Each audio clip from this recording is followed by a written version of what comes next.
Assalamualaikum guys, welcome to my channel, my YouTube channel. My name is Architect Mohammed Arif. This is one of my sites.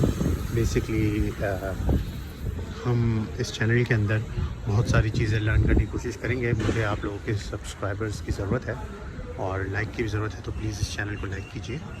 और इंशाल्लाह इसके अंदर video share होती रहेंगी construction के हवाले से, जिसमें जो फ्रेश ग्रेजुएट्स होते हैं उनको भी लर्निंग प्रोसेस मिलेगा और फील्ड में जो काम करना चाहते हैं उनके लिए भी वर्किंग होगी। तो लेट्स गेट स्टार्टेड। आज का टॉपिक हम देखते हैं कि स्टोन्स जो हैं वो किस तरह से लगते हैं या उनके लिए क्या रिक्वायरमेंट्स होती हैं।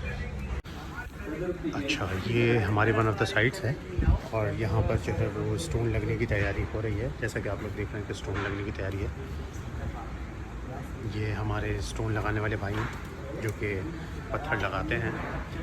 अब होता ये है कि हमने ये देखना है कि कंस्ट्रक्शन के अंदर जो एलिवेशन पे या फ्रंट के ऊपर जो लोग स्टोन लगाना चाहते हैं तो क्या चीज़ों की रिक्वायरमेंट होती है, इसके बाद स्टोन लगाया जाता है।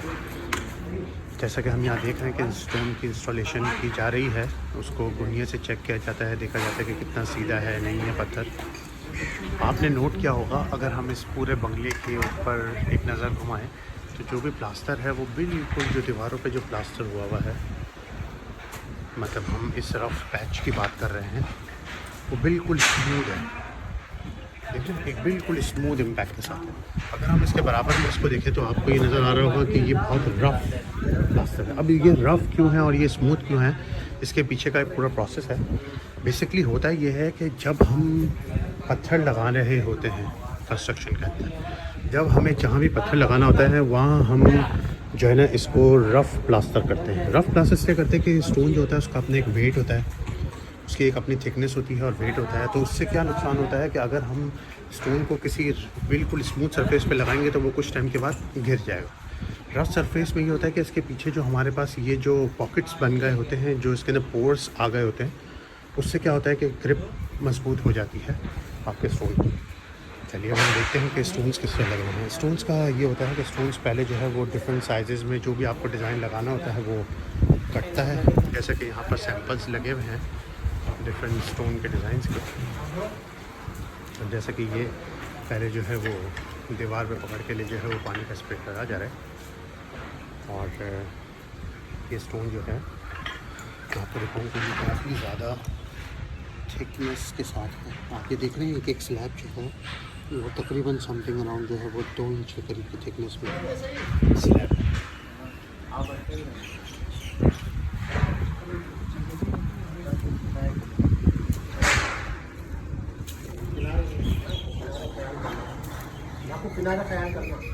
तो इस तरीके से जो इंस्टॉलेशन होती है कि उसको ये रफ़ होता है और रफ़ के ऊपर पत्थर की इंस्टॉलेशन की जाती है। इसके पीछे माल लगाया जाता है, गुनिया सीधा किया जाता है, उसके बाद इस पर वो होता है पत्थर जो है वो लगाया जाता है।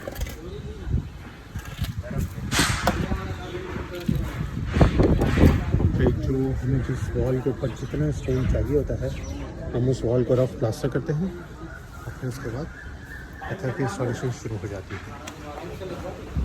जैसे कि देख रहे हैं कि ये पत्थर को लगाने की तैयारी हो रही है। अब हम देख रहे हैं कि इस प्रोसेस में किस तरीके से पत्थर को लगाया जा रहा है। पहले इसको पीछे से साफ़ किया जाता है, फिर इस पर बॉन्ड लगाया जाता है। क्योंकि बॉन्ड हमने आपको बताया रेसिकन एक कंपनी है जिसका हम बॉन्ड यूज़ कर रहे हैं। आप और भी कर सकते हैं, मार्केट में बहुत सारे आते हैं। Resicon is one of the best bond. और इस तरीके से उसका माल पीछे लगाया जा रहा है।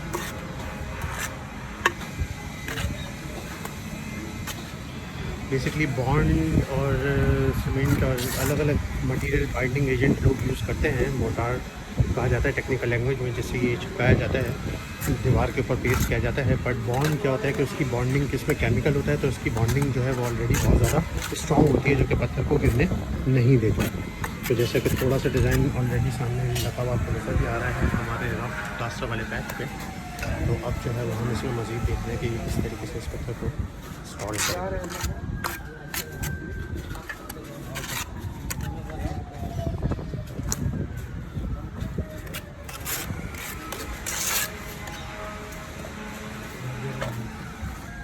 ये से तक का मैन लग रहा देखिए ये पत्थर की इंस्टॉलेशन की जा रही है और जिस तरीके से एक बड़ा फिर एक छोटी पट्टी फिर एक बड़ा छोटी पट्टी को उसके बराबर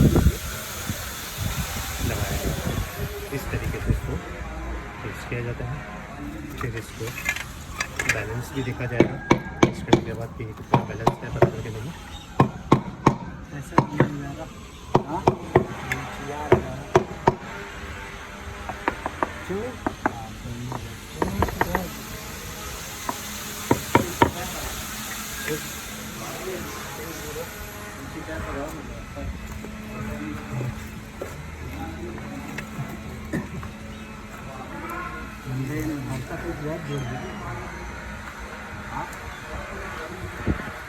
तो इस तरीके से जो है वो पत्थर की इंस्टॉलेशन की जाती है।